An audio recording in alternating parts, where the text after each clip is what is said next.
All right, let's get started. Today we're going to continue our discussion of factor markets. If you recall, last Monday we started talking about the labor market, and we talked about how workers make the decision between work and leisure, and we talked about the implications for setting the wage rate in the labor market. What I want to do today is return to that labor market equilibrium and talk about the important case of the minimum wage. So today I want to talk about the labor market equilibrium and how it's affected by the minimum wage. Because it's an interesting case which allows us to introduce some complications to how we think about the labor market. So let's go back and think about the labor market. So let's go to figure 16.1. Okay? The labor market, like any other market, has a price and a quantity. The quantity is the amount of labor supplied. That's on the x-axis. The price is the wage. That's on the y-axis. There's a supply curve that's upward sloping. Typically, we'll assume an upward sloping supply curve, but as we discussed last time, that doesn't have to be true. Okay, if income effects dominate substitution effects, which they very well may, you could actually have a backward bending or downward sloping supply curve. Okay, so we talked about that last time. Having taught that interesting case, typically we'll assume supply is upward sloping, or at least not backwards bending, not downward sloping. Okay, but remember that's an assumption. So this upward sloping supply curve is not necessarily as obvious as a downward sloping demand curve is. Downward sloping demand will almost always exist unless there's a weird Giffen good, whereas upward sloping supply is a little more questionable. So we have the equilibrium, and we have this equilibrium at L1 workers at a wage W1. So now we know where this comes from. So basically, going all the way back to producer theory, we just gave you a W. Now we're telling where the W comes from. We're telling you where the wage comes from that you then plug into the firm's optimization for them to produce goods. Now, let's imagine that we add a minimum wage. So let's go to figure 16.2. So this is a regulation which says that you're not allowed to pay workers below some minimum level. And let's say we set that minimum wage at the level W2, above the market wage W1. Quick question. What would happen if we passed a law and set a minimum wage that was below W1? So it would be a regulation which insisted you couldn't pay workers below W2, but W2 is below W1. What would that do to the labor market? Nothing. And here's the key point. Labor markets in economics will always endeavor to avoid government regulations as if they can. So if a government regulation is not binding, it won't matter. Markets will just avoid it. Okay? So the interesting case is only where the minimum wage is binding, as in the figure 16.2. Okay? So what happens? Well, if you set minimum wage at W2, workers at that high wage would love to work a lot. That's a high wage. They're high in the supply curve. They would like to work L sub S hours. Okay? They would like to supply L sub S amount of labor supply to the market. Firms, however, if forced to pay a high wage W2, are going to say, wait, I'm only going to pay that high wage if the marginal revenue product of labor is sufficiently high. Remember we talked about the marginal revenue product last time. It's the marginal product of labor times the price. So if you're going to raise the wage I have to pay workers, unless that affects the market price, I'm going to need to have a higher marginal product of labor, right? The demand equation was I set the wage equal to the marginal product of labor times the price. Well, if the price hasn't changed with the minimum wage going in, I'm going to need if the wage is forced up by the minimum wage, I'm going to need a higher marginal product of labor. How do I get a higher marginal product of labor? By hiring less workers, because the marginal product of labor is diminishing. So if you're going to force me to pay a higher wage, you're going to force me to only hire workers until the point where the marginal product of labor justifies that higher wage, which means I'm going to hire fewer workers. So firms demand only L sub D. Well, workers can't get jobs firms don't want to give. So the equilibrium is L sub D jobs at a wage W sub 2. Okay? What does this do to welfare? We can see before the minimum wage was in place, the market featured a consumer surplus. Now here consumers are firms, right? But there was a consumer surplus of A plus B plus C. That is, firms were willing to pay what was on the demand curve. They only had to pay W1. So their surplus was A plus B plus C. Workers were willing to work at a wage that's given by the supply curve S sub 1. They were paid at W sub 1, So they got a surplus of D plus E. So here the firms get the consumer surplus, the workers get the producer surplus, because the workers are now the producers. Now let's say you roll in and set a minimum wage. Well, two things have happened.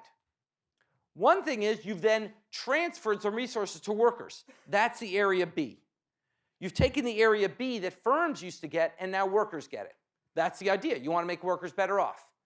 So you've transferred to workers the area B. On the other hand, you've created a deadweight loss of the area C plus E.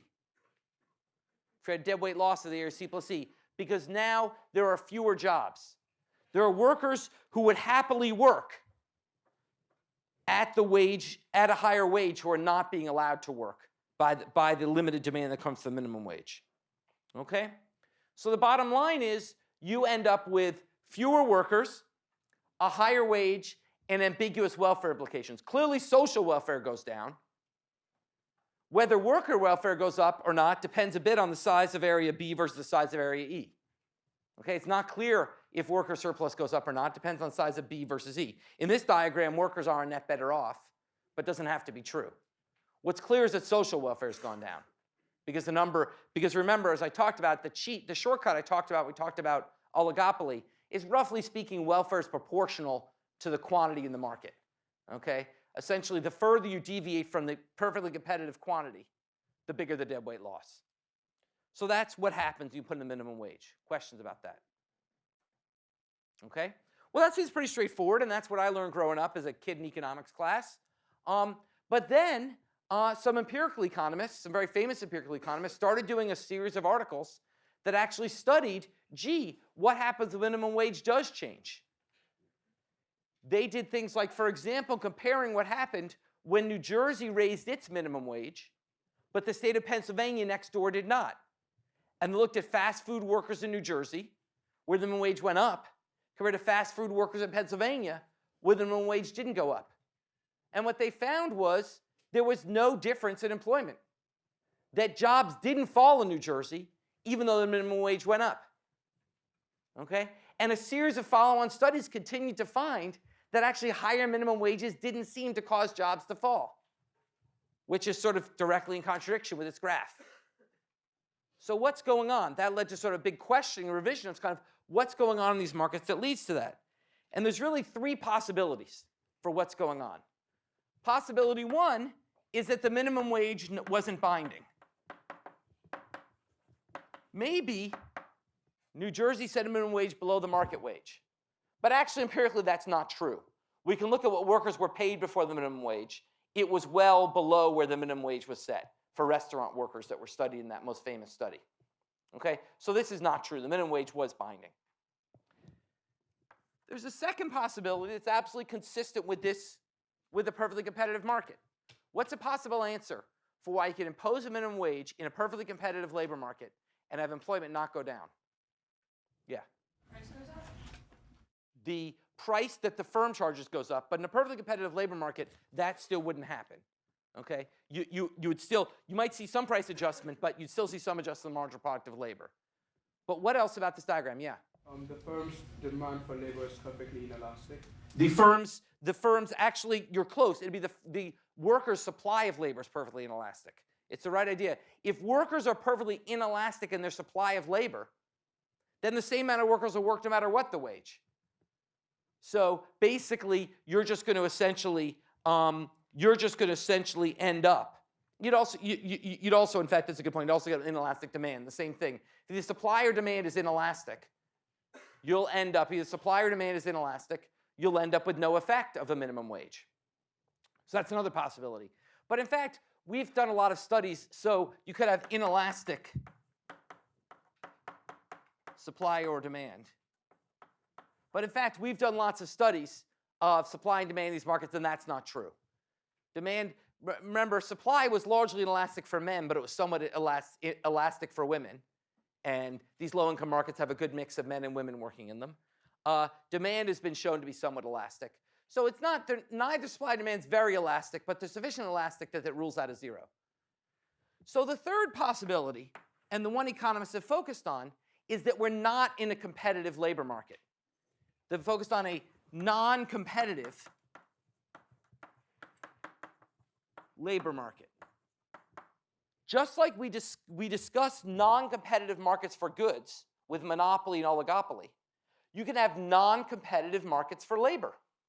Okay? It's the basic same idea. Okay? So now let's look at, so when we thought about, let's go back and think about perfect competition, the basics of perfect competition. We thought about perfect competition. The basic idea was, remember I talked about laying out a bunch of rugs in a bazaar in a market, where you could literally shop costlessly across all the people selling their little fake Eiffel Towers, little statues of Eiffel Towers, and you could perfectly shop. It was easy to go from carpet to carpet. There was full information, the prices were posted. And so basically what you ended up was perfectly elastic demand facing any given firm. Any given firm, if they tried to charge 1 cent more for their Eiffel Tower, no one would buy it. If they charged 1 cent less, they'd immediately run out. Okay, everyone would buy it. Well, when we are modeling labor markets, and I discussed this last time, but not very well, so I want to come back to it. When we're modeling labor markets, we're thinking about the same feature of perfect competition. But here, it's not consumers perfectly competing over, it's not consumers shopping over where to buy their goods. It's workers shopping over where to work. It's workers saying, gee, in a perfectly competitive labor market, the idea is I know what I could earn at any firm. And I can easily shop across firms, see where I'm going to work. So if any firm tried to pay me 1 cent less than the market wage, I'd never work there. And if I tried to pay me 1 cent more than the market wage, every worker in the world would want to work there. So in a perfectly competitive labor market, any given firm faces a perfectly elastic supply of labor. So we can see that in figure 16.4, which we actually showed in the, skip 63 covered, 16.4, which we actually showed in the last lecture. Remember the last lecture, I was focused on this downward sloping demand curve, but I sort of casually threw in this flat labor supply curve and sort of botched explaining it. Now I'm explaining it, hopefully more clearly, which is to any given firm, the labor supply curve is perfectly elastic. If that firm, because workers can perfectly shop across job opportunities. So if that firm tried to pay less, they'd get no workers. So they faced a perfectly elastic supply of labor. But in reality, just like in reality there's no such thing as a perfectly competitive product market, in reality there's no such thing as a perfectly competitive labor market. In fact, we can't shop easily across all possible jobs and know what every job could pay. And the fact that we can't means that firms on the labor market side will have market power. Just like we talked about monopolists and oligopolists having market power over consumers through barriers to entry, firms will have market power over workers because workers can't perfectly shop across their job alternatives. Okay? So as a result, firms may be able to get away with paying you less than what you might earn elsewhere. In a perfectly competitive labor market, a firm could never pay you less than what you're worth elsewhere because you just go work somewhere else. But now if McDonald's wants to pay you less than you might get at Wendy's, but it's hard to go find out what Wendy's going to pay you. You have to go a distance down the road and you have to ask them and you're sort of shy and it's embarrassing. Then McDonald's might be able to get away with paying you less than you might earn at Wendy's. Okay? So this is very much parallel to monopoly. In fact, we call this a monopsony. A monopsony is a labor market where firms have market power over workers. Just like a monopoly is a goods market where firms have market power over consumers. Okay? Now this is not so crazy, and in fact, it applies very much to me. Okay? Think about my situation at MIT.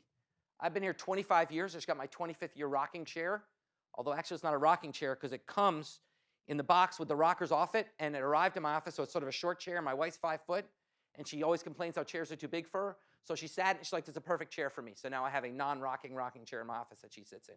But anyway, I've been at MIT for 25 years. It's going to be really hard for me to move. I like my house. I like my colleagues. I like my friends. I like my view out the window. It's going to be kind of hard for me to move. Moreover, it'd be pretty hard for me to figure out what I'd get paid if I moved. I can't go to the university and say, "Hey, what would you pay me if you hired me?" Okay, that'd be kind of awkward. Okay? I can't really ask my colleagues what they make. That's kind of awkward. So at the end of the day, MIT has market power over me because I don't really want to move, and I can't really figure out what I'd get paid if I did move. And MIT will exploit that market power over me by paying me less than I might earn elsewhere. Okay?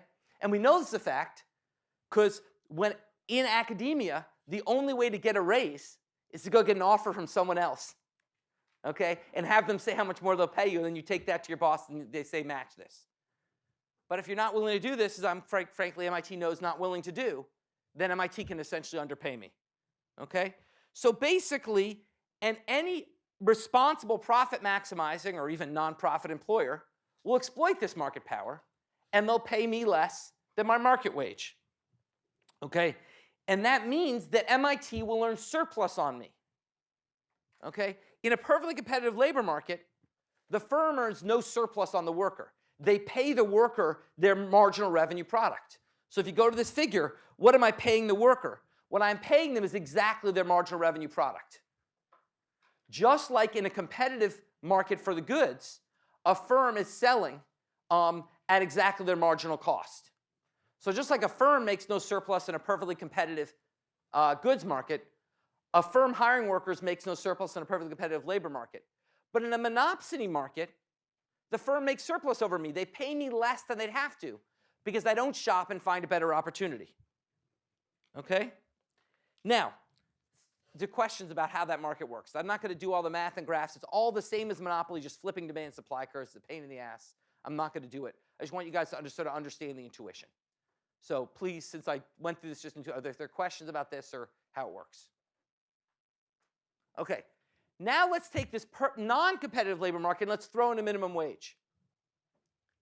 Well, as before, if the minimum wage is below what the firm was already paying, there's no effect. So let's assume it's a binding minimum wage.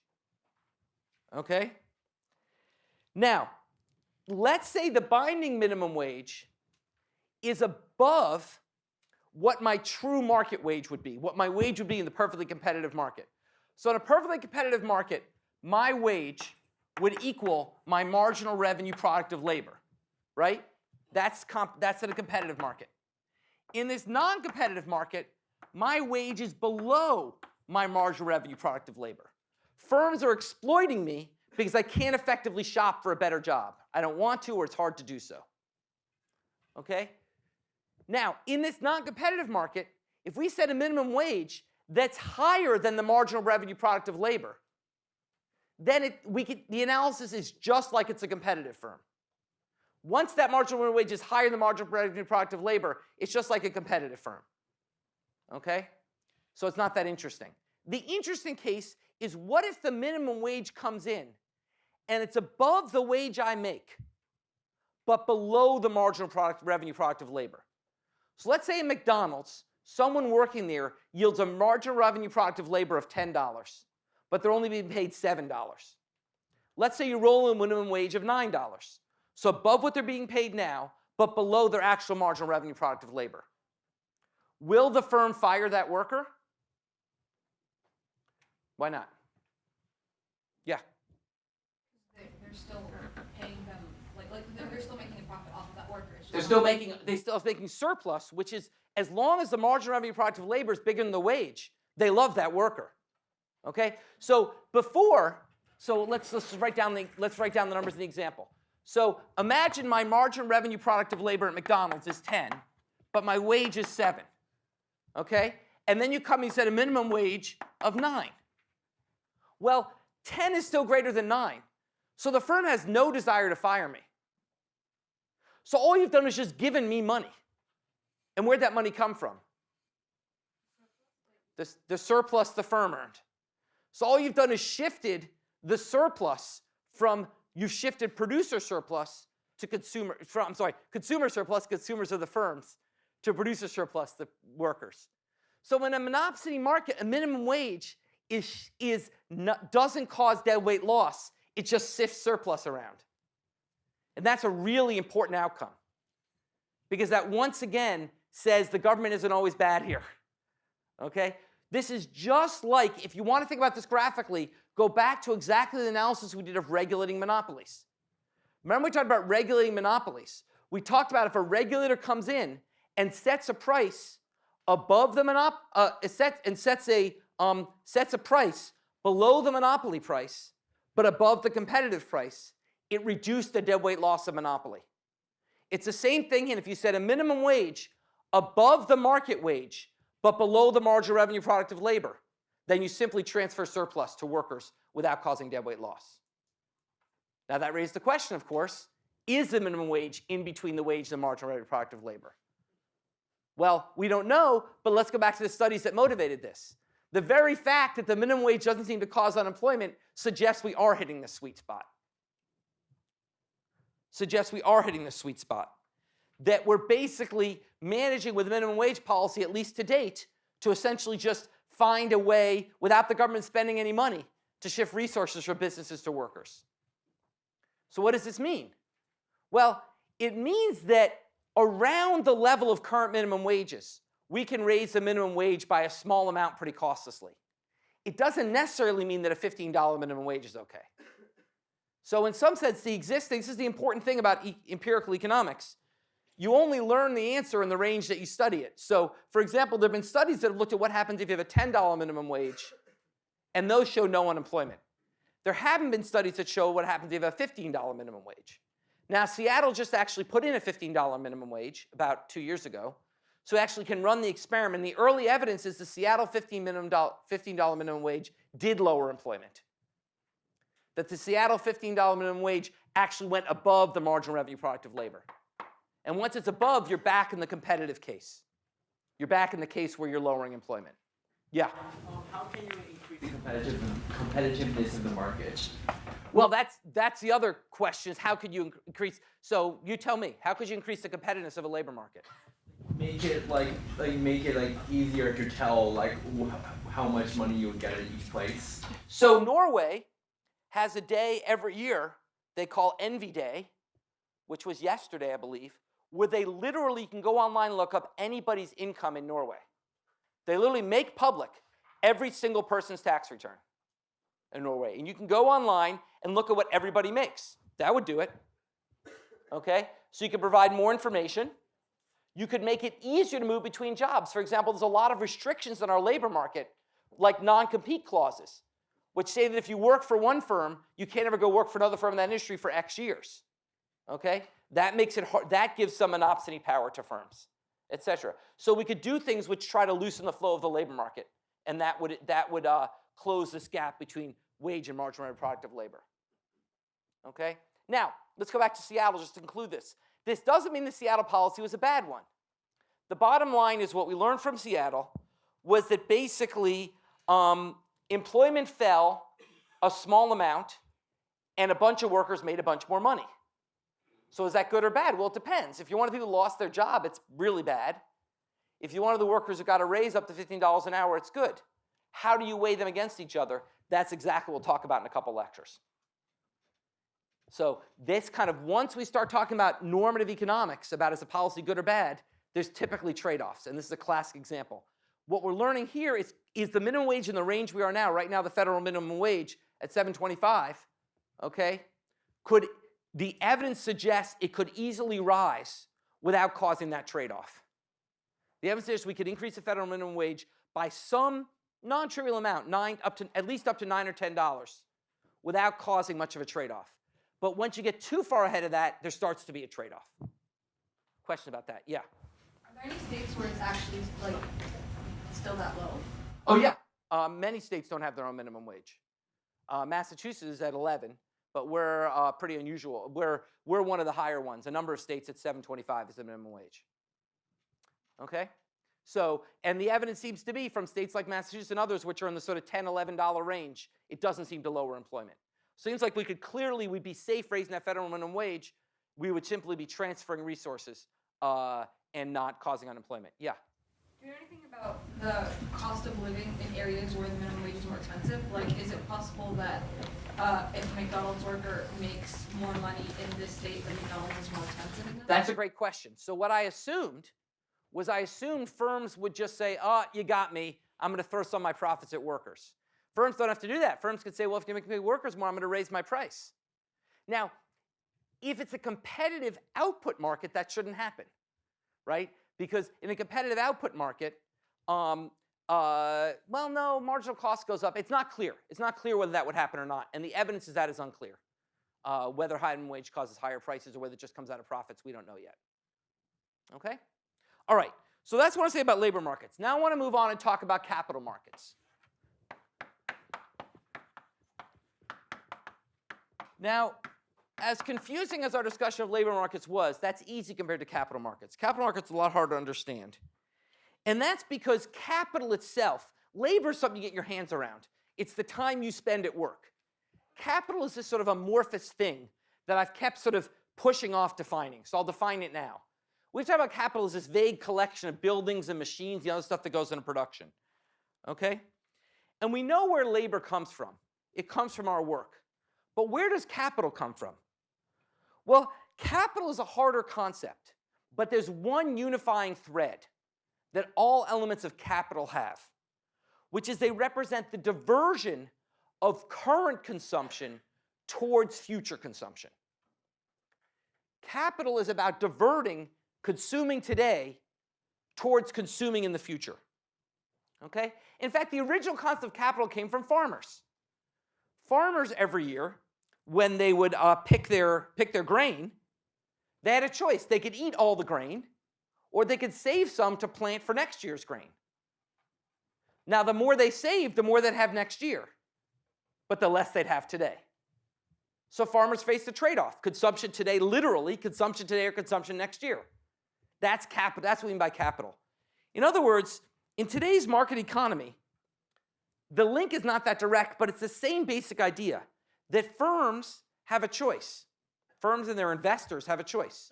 They can take what they make and eat it now, or they can invest it in having more in the future. Okay? So basically, when we think about capital, we're not going to think about capital as physical capital. We're going to think about capital as financial capital. What links all types of capital is their financial aspect. What links machines and buildings is all the aspect that by putting money into them today, you have less you can spend on fun stuff today, but more you'll be able to spend tomorrow. And it's this financial aspect that links all forms of capital. Now, how do firms get the money to invest in machines and buildings and stuff like that? They get it through going to the capital market. Where do firms get this money that they invest? They get it through going to the capital market, okay? Which is basically the pool of money that firms can draw on to make their investments. So think of it literally as I'm a firm, I want to build a building and buy a machine. I literally go over and there's a big pool of money, and I have to take the money out of there to go buy my machine or build my building, okay? And where does the money in that pool come from? It comes from household savings decisions. So the capital market is a market where the demand for capital comes from workers, from firms' interest in investing and having more in the future. The supply of capital comes from people's decisions to save. And essentially, the money firms use to buy stuff is borrowed from people. And that's the bottom line of how capital markets work. So just as the supply of labor that determines how many workers a firm can hire comes from your decision of how hard to work, the supply of capital that determines how many machines a firm can buy comes from your decision of how hard to save. Okay? So let's look at figure 16.5, equilibrium in capital markets. Okay? Let's start with the demand. We already talked last lecture demand for capital. The demand for capital comes from the marginal revenue product of capital. It's the marginal product of the next machine, so the demand comes from the marginal product of the next machine times the price the firm can get for its output, which is the marginal revenue product of capital. So it's the same logic as for labor. There's nothing interesting there. Same logic as for labor. Okay? The supply is what's more interesting here. Where does supply come from? The supply comes from household savings. How much money is around for firms to actually get to get these machines. And how do they get it? They borrow. And what do they borrow at? They borrow at the interest rate I.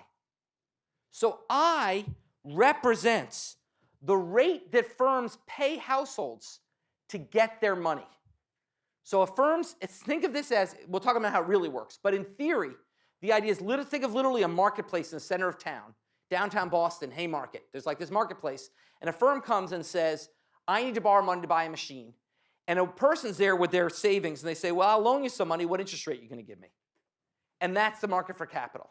So where the supply of capital meets the demand of capital yields the interest rate. So basically what this means is, as the interest rate's higher, what that means is I have to pay people back more to borrow their money. So an interest rate of 10%, if I borrow $10 from you, I pay you back $1.10 next period. Okay? If I borrow $10, pay back $1.10 next period. If the interest rate's 20%, if I borrow $1 from you, I pay $1.10 next period. If I have 20% and I borrow $1, I pay you back $1.20 next period, etc.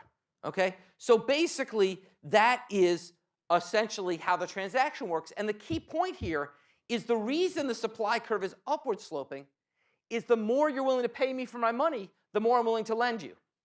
So if you come to me and say, give me $1, and next year I'll give you back $1, I'm like, I don't know, why would I do that? If you say, give me $1, next year I'll give you back $1.10, you're like, okay, now I'm interested. $1.20, I'm very interested. $1.50, for sure. Little edge, give me my money, next year I get back 50% more, why not? Okay?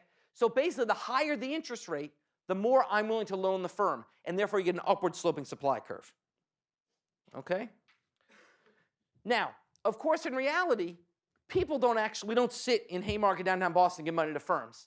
In reality, this transaction happens through capital markets.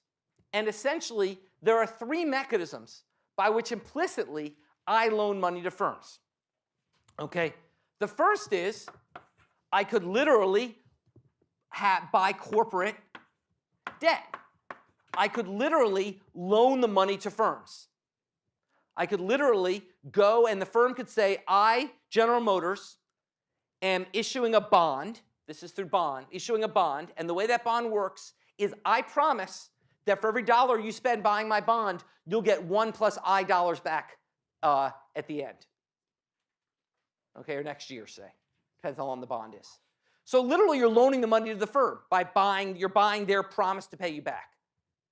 Now, a second way you can loan money to the firm is through investing in their equity. You can buy their stock. The way this works is GM says to you, buy a piece of me, and you'll get paid back not some fixed interest rate, but you get paid back according to how well GM does. So with corporate debt, I get paid back something that's predetermined. When I buy stock or equity, I don't get back a predetermined amount. I get back something that depends on how well the company does. But it's the same basic idea. I'm giving the company some money today in return for my getting more money, I hope, tomorrow. That's the diversion of consumption from today to tomorrow.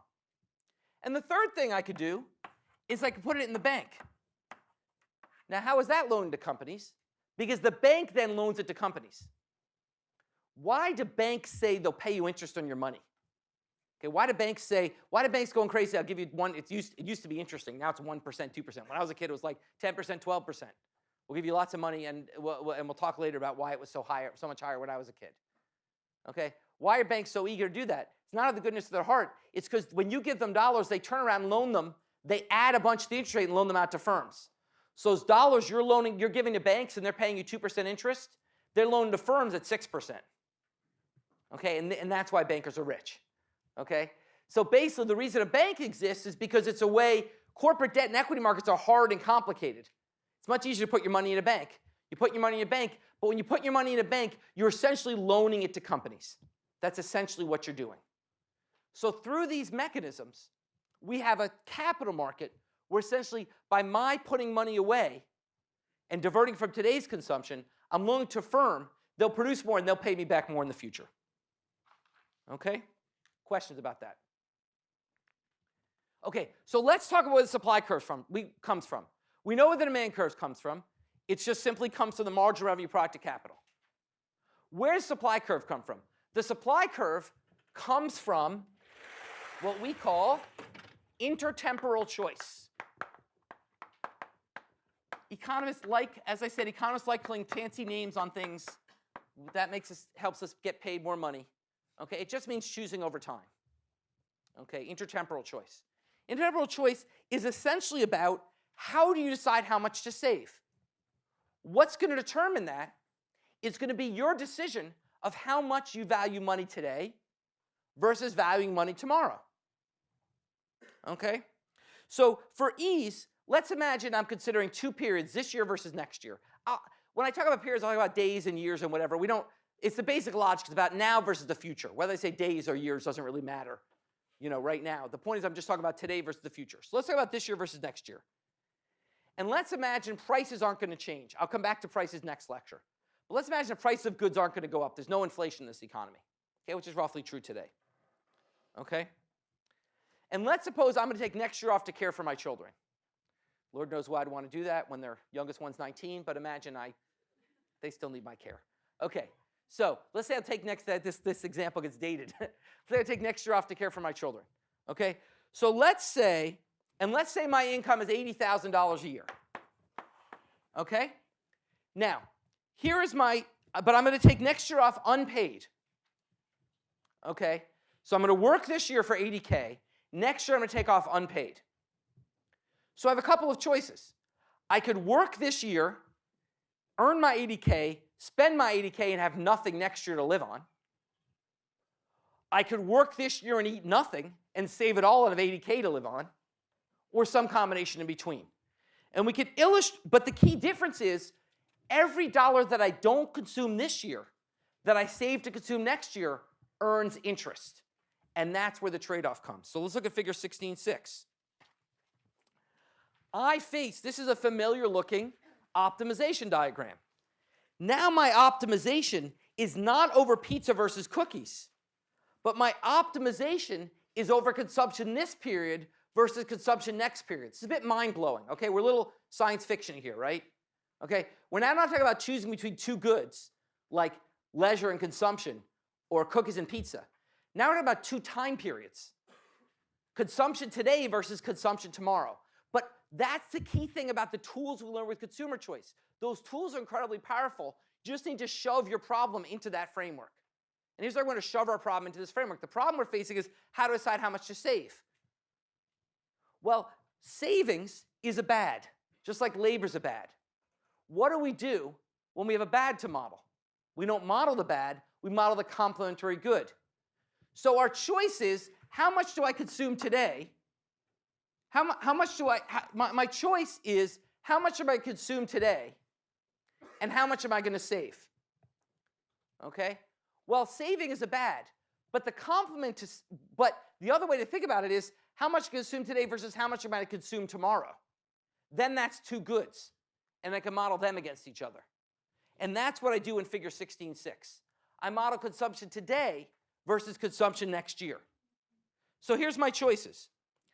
As I said, if I consume everything today, I'm at the x-intercept at 80,000. I have 80,000 to consume today, nothing next year. If I consume everything next year, what do I get? Well, let's say the interest rate is 10%. What that means is then I'll have 88,000 next year. Why will I have more next year? Because by saving, I earned interest. By diverting my consumption to the future, I earned interest. At 10%, that means I would have 88,000 next year. So my budget constraint is aligned with the slope -1 plus I. My budget constraint is aligned with the slope -1 plus I. In other words, the price of consumption today in terms of consumption tomorrow is -1 plus I. Okay? Let me say that again. It's really confusing. Okay? The price of consuming today instead of consuming tomorrow, assuming no inflation, so prices are the same in the market, is -1 plus I. Think about that. I find it useful to think back to the labor case for a parallel. In the labor case, what did we say was the price of leisure? What was the price of leisure? Someone raise their hand and tell me. In the labor, yeah. The wages, why? Because that's the opportunity cost of not. Right, so by that same logic, can you tell me, why is the price of consuming today 1 plus I? because if we choose to save, then we're effectively richer. Exactly. The opportunity cost, remember, we are an annoying discipline. We're the dismal science. We're telling you, hey, enjoy that cookie, but by the way, if you weren't eating that cookie, you could have 1 + I cookies tomorrow. Okay? So just like we nag you for sitting around watching TV, we nag you for eating today by saying, hey, the more you consume today, the less you can have tomorrow. And in fact, that trade-off is that for every cookie you consume today, you forgo 1 + I cookies tomorrow. Okay? So that's the budget constraint. The slope is the opportunity cost of consuming today in terms of tomorrow's consumption or next year's consumption. Okay? Which is 1 + I. That's the slope of the budget constraint, it's the opportunity cost. And then we say, okay, well, that's the opportunity cost. That's the budget constraint. Well, how do I decide? Well, then we know how to make these decisions, which is go to utility function. You can write down a utility function, which is a function of C1 and C2.